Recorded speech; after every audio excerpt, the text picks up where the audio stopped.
Cast your minds back to the 1980s, if you're old enough. I'm certainly old enough. Yes, at a time to when all the firefighters in West Yorkshire were men. Yes, would you believe it? It was 1987 before the first female firefighter joined the service, blazing a trail for women right across the county in the years that followed. Well, that woman was Penny Rowntree, and 4 decades on, she's in Leeds to talk about how she made history. And Sally Simpson is live for us tonight. Sally, over to you.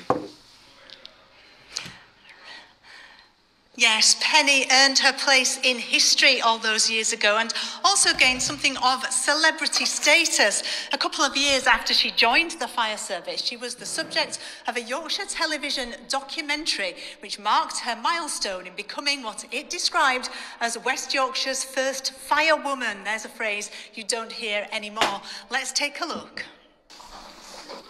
So obviously this female walking and this thought that you could see them thinking, how do I react?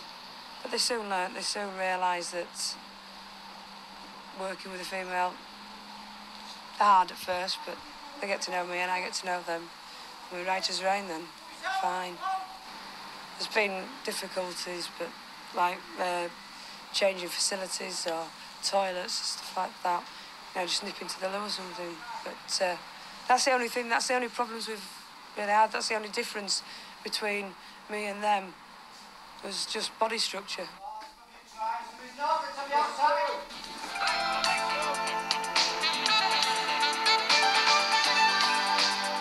Step on the road, on the sail! Someone do nothing, bad pressure! It's still a long way to go. This week, when she started the A train, they're all in the same position, but it could be, if anything, this could be a make or break. Fascinating stuff, and I'm very pleased to say that Penny joins me now. Penny, how does it feel looking back at those clips after all these years? It seems like a lifetime ago, but yet sometimes it feels like it was just yesterday. It was so iconic. I loved every minute of it. It was just something that I really, really wanted to do.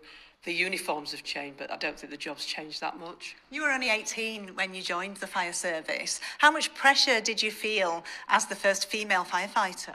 I think as a trainee, you've always had pressure. You just needed to get through your training, and I didn't really understand as such of how iconic I was going to be, how much of a trailblazer I was going to be within the fire service. All I wanted to do was the job. You certainly were a trailblazer, but how did it feel being a woman in what was very much a man's world at that time? It was hard. I mean, you still had to come up to the mark. You had to do the same training. You had to get to the same standards as the guys. It was more like a brotherly thing. It was a family oriented. Even at training school, we were family. We looked after each other. We looked out for one of each other. It wasn't so much pressure on that. It was more just getting through the training that I had to deal with. Do you think much has changed in those 4 decades? I think it's changed massively. We've got so many more women in the job now that want to do the job. It's amazing that we have managed to get that many people. West Yorkshire have recruited so many more now, and they're great. They're out there. I've met a few of them, and they're amazing people. Well, you were certainly the first to be that amazing person. Still less than 9% of firefighters in West Yorkshire are women, so still some way to go. This is all part of a project at Gibson Old Fire Station to retrieve and recall the stories of women in the fire service over the years. It's a project funded by the Heritage Lottery Fund, run by Space2 in conjunction with Leeds Beckett University. Coralie, you're from Space2. Tell me what you're hoping to achieve by running this project. So we're hoping to find stories that may have not been told already.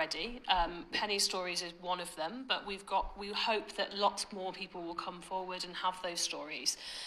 But we also hope to inspire young people to join the fire service and be part of it. You can be a woman in the fire service. It's been around now for quite a long time, so yeah. And Penny's story is very inspiring, isn't it, to anyone wanting to join? Yeah, it's very inspiring, and she can talk about it very well, and and she certainly does, as we've heard. Yeah. Thank you both very much indeed. Well, it all kicks off here at the Old Fire Station in Gibson on Saturday with a vintage fire engine day. Everyone's welcome to come down and see that. And this whole project is designed, as I say, to tell the stories of the fire service's recent past and experiences of women like Penny who've helped to shape its future. OK, Sally Simpson. Thank you very much, Sally, for that. That's fascinating. And I love that old fire station in Gipton, which is now a community hub.